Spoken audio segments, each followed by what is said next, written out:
biggest factor, I'd say, with this Flame season. Just not consistent. Conroy, it's time to cook. Get in the kitchen. It's time to start making some food. Not just that he hits and is physical and has the name for that now, but he has a bit of a scoring touch. Mackenzie Weegar is the best defenseman Calgary's had in a hot minute.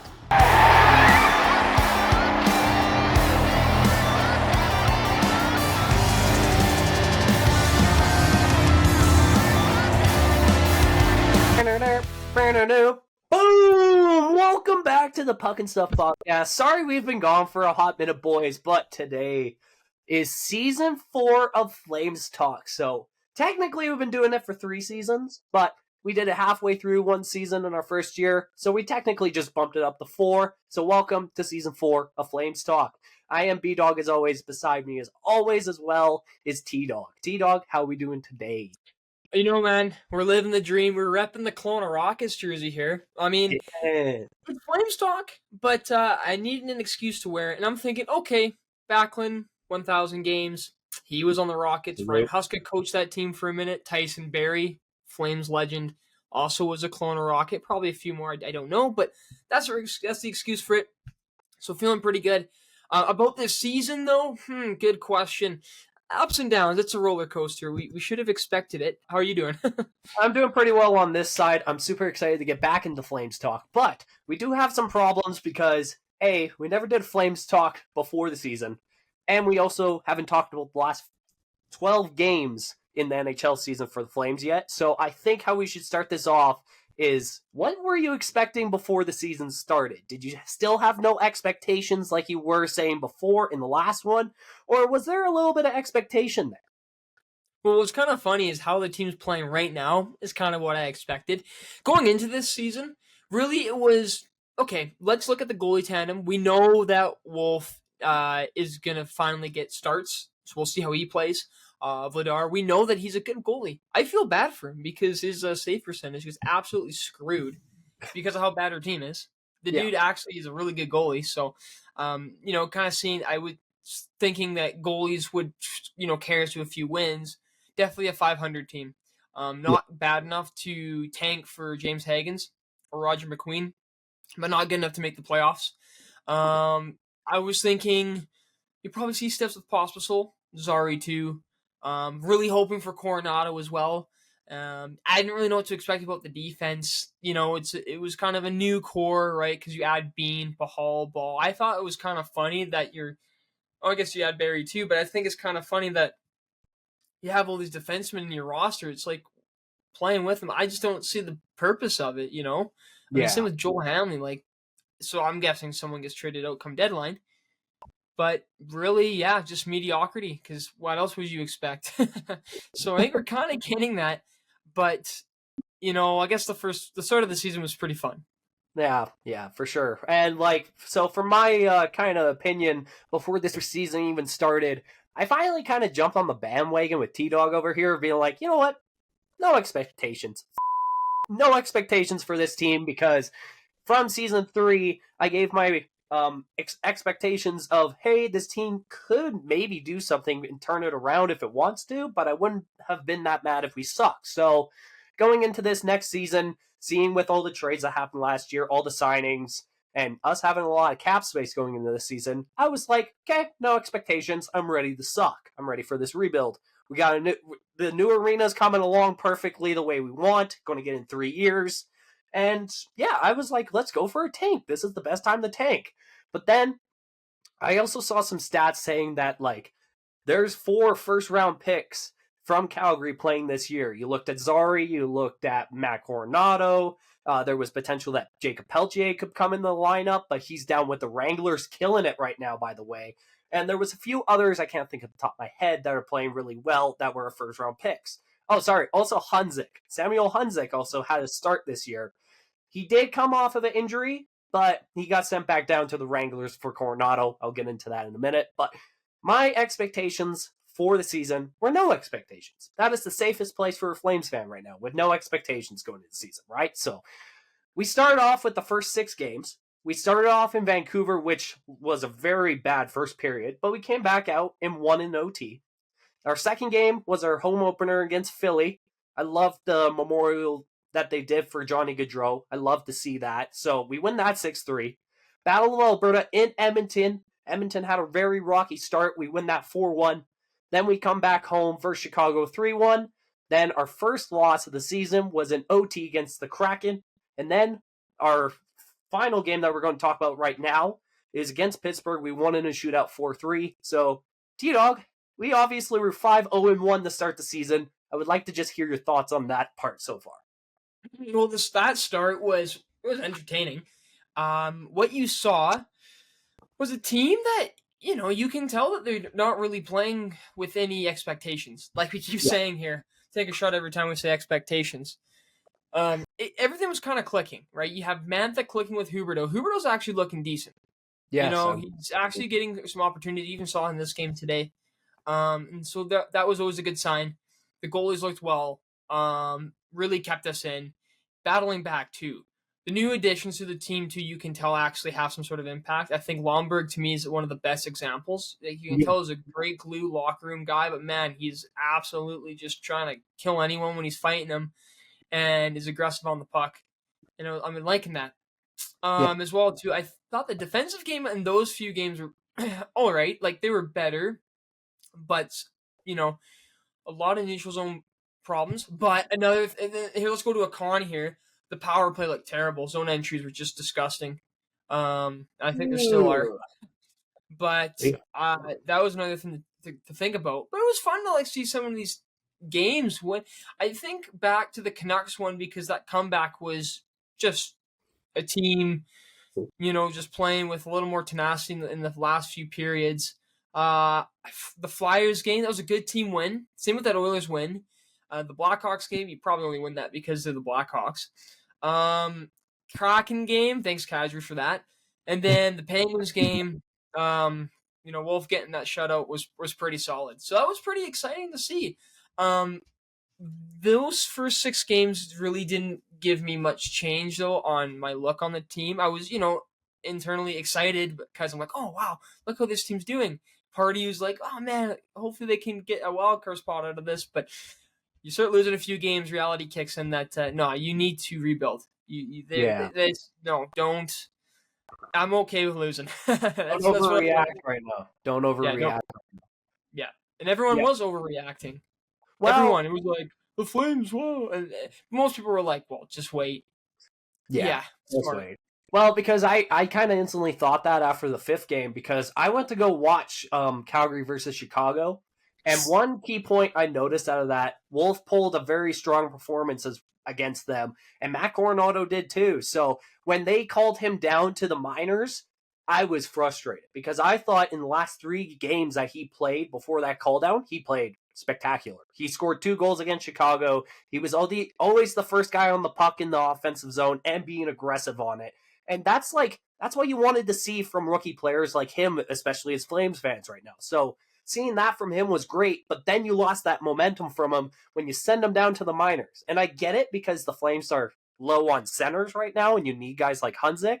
But at the same time, I think it completely killed the mood of going 5-0, and that kind of started the downhill, basically. But as I kind of look through this too, the schedule in the first 5 games, you looked at Vancouver. That was a great win, but they're down Demko. So they're obviously kind of lacking in goaltending. It's not the best team, but still a really good team.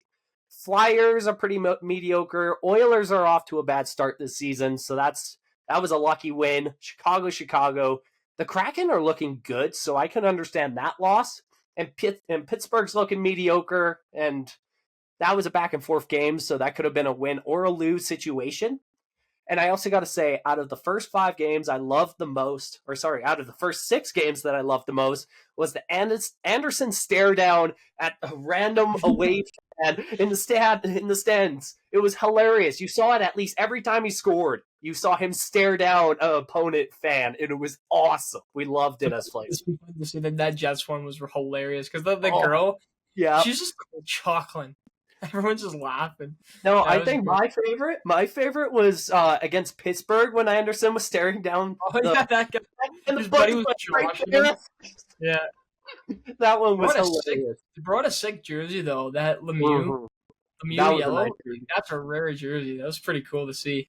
It was also funny during that game too, because when Pittsburgh took the lead, the guy was patting his buddy on the back too, and then it was back and forth until we won in the shootout. So yeah, it kind of brought some fun, Anderson. And this was a big season for Anderson too, because if he doesn't play well, he's probably just trade bait. So it's really nice to see him leading the team in points with 11 points right now in 11 games, 4 goals, 7 assists, and Huberdeau's right behind him with 8 points. So it's nice to see him up there. And then Connor Zari's also third with Kuzmenko tied for third with 7 points. So kind of some good positive things to say right now. But then, am I allowed to go down the slope of hell? Might as well. I mean, okay, that Carolina game. Yeah, so we start off with the last 6 games. We started off with Carolina, lost 4-2. We played Winnipeg in a very hard game, my opinion, and we lost 5-3. We versed Vegas, got killed 5-0, and then you go to Utah for the first time and you get spanked 5-1. Then where are we at? We go to actually New Jersey comes to us. Markstrom first time in the building since the trade, and we win 3-0.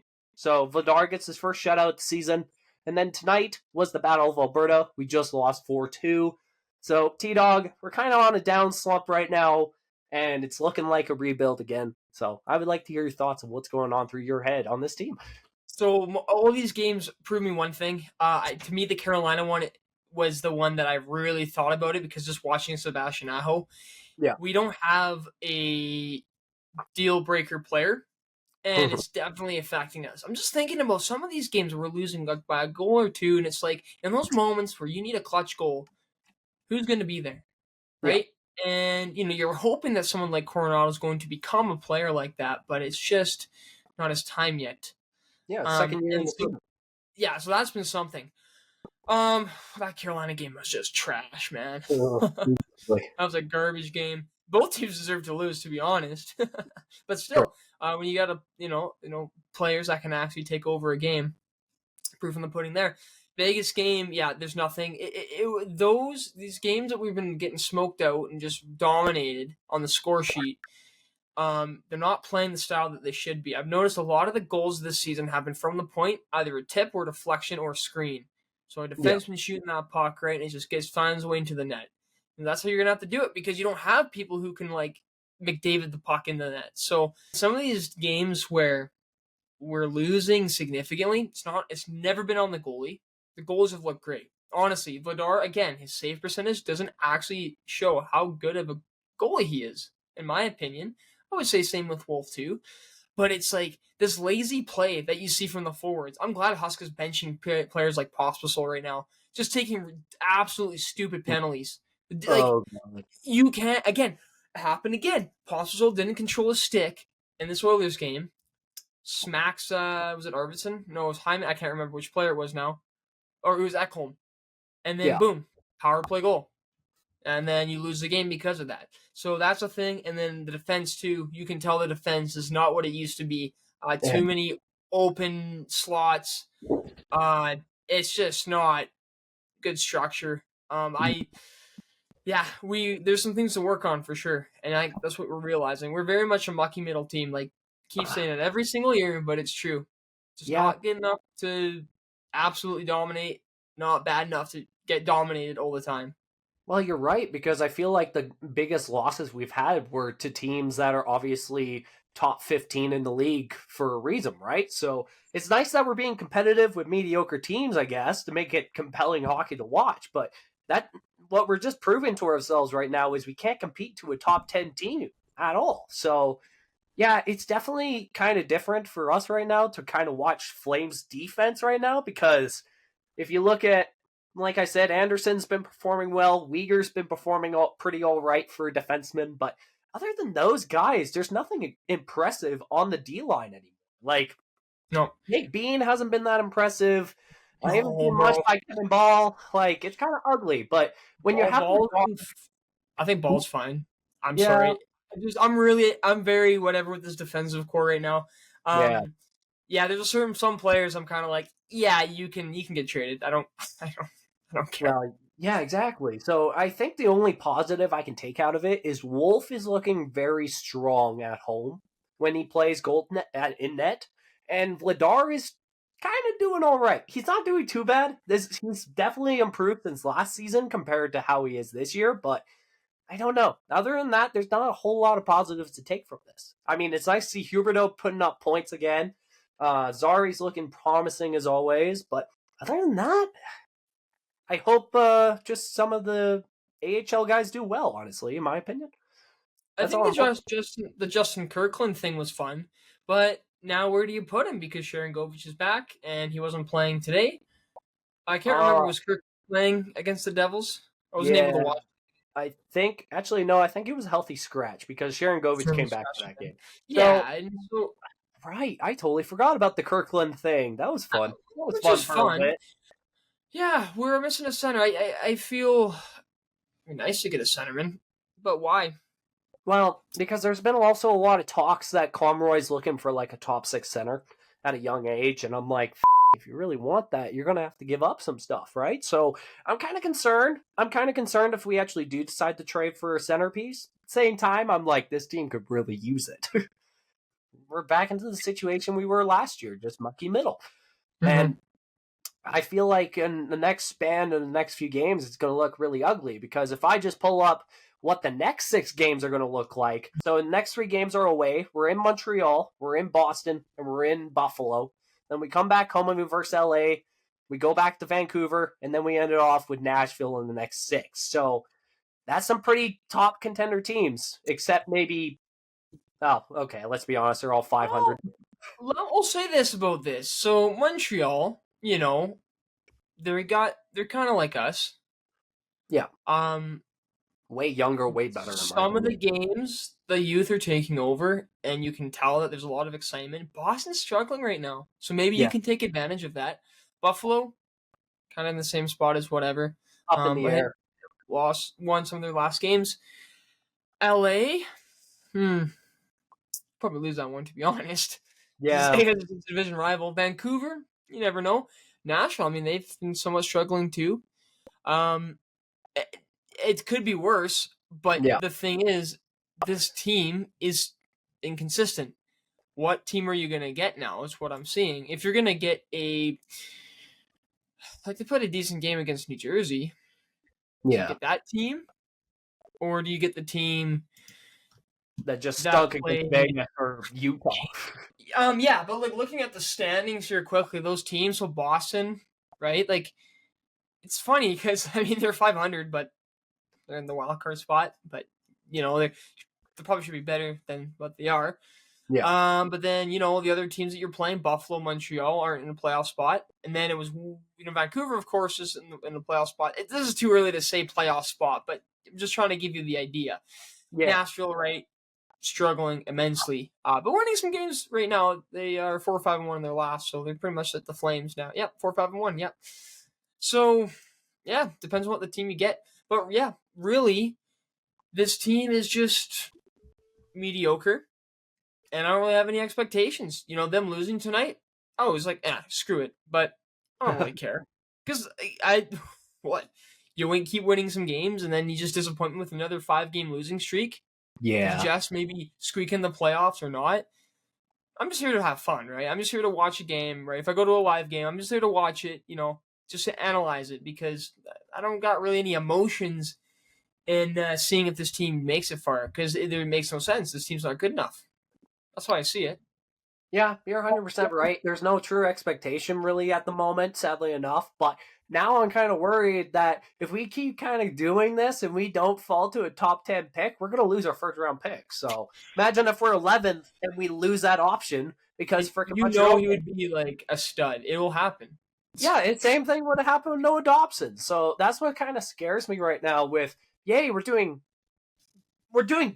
not good, but just not bad enough to be top 10. So, like, it's kind of concerning, but I feel like this team could drop in the next couple games. Again, it's only 12 games in the season. That's why it's called 12 games in. So, there's still lots of time to see what happens with this team, see if they actually make a playoff push. Playoff push. Funny. No, but, like, it's nice. You know what? There's some time to figure that out. If we're actually going to suck like we did last year and get a 9th pick or a 5th pick, who knows? So, I'm kind of excited to see. I'm happy to see the young guys playing pretty well, I would say. I mean, I'm just waiting for Zane Parekh. That's all I'm waiting for. He's killing it in the OHL again. Well, So until next year, my friend. yeah, exactly. So yeah, I'm happy. I'm happy. I'm not loving it, but I'm happy. You just hope that in 3 years, and through when they get this new arena, and there's a different sort of culture around the team, that you have someone that's just you can put on the posters in the building, and he fills seats. Yeah, I can't You wait. know, We'll get Roger McQueen as our center. We'll get Gavin McKay, and then we'll also get Landon DuPont. Hopefully in the next 3 years. yes, yes, That sir. would be the most awesome thing that could That's ever great. happen to us. Legit. But actually, before we kind of settle down here, I kind of want to just talk about this because I just searched this up on Puckpedia. It's saying that Connor Zary is at the end of a contract this year, and so is Matt Coronado. So I was just kind of curious on your thoughts of what, based on what you've seen through the last few seasons with Connor Zary, what kind of contract would you expect Calgary would give him? I have a feeling it's going to be like a shorter bridge deal. 4 years? 2A probably. 2 or 3, 2 to 4 years. Probably getting about 3, 4 maybe. I think Coronado's probably getting a pretty low 2-year. Honestly, let's see how his agent feels about him, because his agent might push him out. Maybe. So hopefully he keeps playing games, or we're gonna lose another guy who's gonna start scoring 40 goals a season. Yeah. But I think you're probably getting bridge deals. I think you're gonna get to a point this season. You're gonna see it where Coronado's gonna stay in the lineup. I think. I don't see there's any reason not to. Konzik's looked good, but I think he's still too young. He just needs a little bit more time. And I think that eventually he'll make that push to be consistent on the team. Yeah. But I think with that you'll kind of get a better understanding of what these players are kind of worth.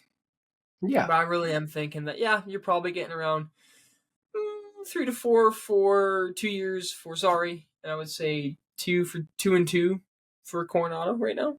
Yeah. Well, maybe. I think Calgary would definitely push to go long term with Connor Zary. I don't think they will, sadly enough. I think you're closer to the money than I am, like 3 to 4 years at maybe 4 or 5 mil. And then based on what Matt Coronado's done the last few seasons, I could maybe see them giving him like a 2-year for like just under 2 mil, honestly, just to kind of prove it year. But it's also because like you're right. There was that kind of issue with his agent, and he might want to push him out, but at the same time, I think they'll keep him in the lineup for majority of the year. I think Hunzik was all right in the regular season, but I think it was the right thing to move him down and bring Coronado back up, because 2 games Coronado scored 2 goals, so it wasn't like, I think he's not ready. I think he's done with the AHL. I think he's NHL ready. So yeah, it's exactly the Wolf situation last year. Yeah, exactly. Where needs to get up, but no room. And like Hanzik, you had to put him in the start of the season simply because he had a fantastic camp. Like he looks like a completely different player with potential wise since last year. But he's still more leeway to keep him down in the AHL and get some time under his belt. But I think Coronado, you gotta have to kind of plan him more consistently. It's just where do you slot him. And that's the biggest thing. Point. I think putting them right on the second line with Backlund Coleman is smart, because you can, even with the Battle of Alberta game, you could tell he had his chances. Some of them were interference. I feel like you could push the call on interference with some of them on him, but he had his chances. He looked promising. So I gotta give it to him that it looks like he's doing well on this team so far. Yeah, I really think when in terms of the young players, seeing how they're gonna pan out this season. You just gotta wait because we got a sample size, but I feel that with the discussion of this team in general, I think the mediocrity is going to stay the same. Just 500, whatever. But I think when it turns to players, you're going to get a different discussion of what we're saying with these young guys now to what they are 4 months down the road. Definitely. So it's November, December, January, February. It's like March, right? Almost the end of the season. It'll be a different story, I think. And I think it'll be more positive, to be honest. But glass half full. I guess you have to kind of have that for something. Yeah, exactly. All right. Well, yeah. Actually, I do want to talk about Backlund there. Like that's a fantastic beat. I have so much respect. So many of these players that play for this organization want out quick. He wants to stay around, and he's I saw someone in the comments section of some post saying like, you know what, they'll probably retire his jersey because of loyalty. I'm okay with that. Me too. You know, you don't get much loyalty with these Canadian teams, so it's nice knowing that someone like Backlund is, and he's a fan. He's the reason why he can still play in this league at his age is because he trains in the offseason hard. He's always top in his physical testing, usually when they do their combines and stuff. He's an athlete, and he grinds it out, and you can I think he's still somewhat of a factor. He's still a factor in the games. He can win those face-offs, and I think he's still a decent two-way player. Yeah, and so it's just nice having that. So congrats to him. Him being the only second player to play 1,000 games, we just alone with the team besides Iggy. What a great feat, and yeah, man. Oh, actually, you know what? Before we kind of cut this off, could I ask you a question? Actually, it would be kind of compelling. So, in the situation we're kind of in with Backlund hitting 1,000 games, he is our captain right now. Who would get their banner hung up first, Mark Giordano or Michael Backlund? Does Gio get a banner? Oh, well, let's think. He's just under 1,000 games in Calgary. He was captain for quite a while. Did he get a Norris? Yeah, that's actually a good point, because if we're talking about loyalty, Gio only left because of the draft, the Kraken draft. So it's not like you can't say reason. There was talks of potentially signing him again this season, but it's a little tough when you're the oldest player in the league. Oh man, now that I think about it, it changes my thing a little bit. Maybe Forever Flames. I think if you're doing Forever Flames first, Giordano, just because he is going to retire before Backlund. Oh, yeah. So I guess I would say in that sense. Who gets it retired? I don't know. That's a good question. I think they would give it to Gio. I think Gio's great. The only problem is we just never had success with that era of the Flames. It was always first round exits. It was always maybe gotta get Iggy someone to play with. Yeah, that was it. And but Gio was always a stud defenseman. I mean, I think we were hoping that Phaneuf would be something like that, but he didn't pan out as well as I think he looked like he was going to. And I think Gio, kind of took that role. I would say the 2014-15 season, Gio looked pretty top end defenseman that I think any team would like. So yeah. I don't know. The more you think about it, even with Dion Phaneuf, holy cow! I forgot we had him in his golden years, and then he went to Toronto and became their captain, right? So always remember that Norris season, that 2019 season, man. Dude, that was senior year of high school, bro. It's just crazy. That was actually such a good season for Gio. I mean, I'll never forget that Norris season with him. You could go back and forth, honestly, to give it to Backlund or him. I think you could go either way with it. I don't know, because Backlund was here like a year before or a year after Gio was here. Am I correct? Gio would have been, I think, first year 05-06, and I think he got drafted in 07. Backlund did. I don't think Backlund played till 2 years later. Well, I think you also got to remember that. All right, because Giordano was a free agent. He was undrafted in 2004. That's right, he was. Oh, that's right. So, yeah, he came in the year just after the finals run. And then with Michael Backlund, I believe he was drafted in 06. Or maybe it was 07. Just give me 2 seconds. Mikhail Backlund. 07. It was 07. We took him 24th overall in 07. 08, 09, he played his first game. 3 years before Backlund came on. Yeah, then he played for the Rockets, and then for the AHL team, and then played 23 games in the 09-10 season. Yeah, I remember. Yeah. I think I'm giving it to Gio more now. I guess, because yeah. Gio was here before, just after the Cup. Yeah, it's weird to think, how that kind of process goes, but it feels so different to that sort of that era of Flames hockey feels so spaced apart, even though really it was 2 seasons. But I guess a lockout kind of does that to you too, though. Yeah, Definitely. Oh, yeah, But because we did that yeah. lockout right after that year. I remember that too. Right. Okay. Mhm. Well, thank you guys so much for joining us on season 4 of Flames Talk. I do hope you guys enjoyed this. If you did, leave a like, leave a comment, and please subscribe. We just hit over 1,000 on Instagram, almost at 2,000 on TikTok, and almost at 1,000 on YouTube. We love the support you guys have given this channel over the years. And just keep it up. The more you getting us into it, the more we'll do it. We love to see the support you guys give us. And T-Dog, wrap this up. Well, that's right. Thanks you guys very much for listening, watching, however you can. Hey, well, all I gotta say is it's gonna be a long season. Let's enjoy the ride, eh?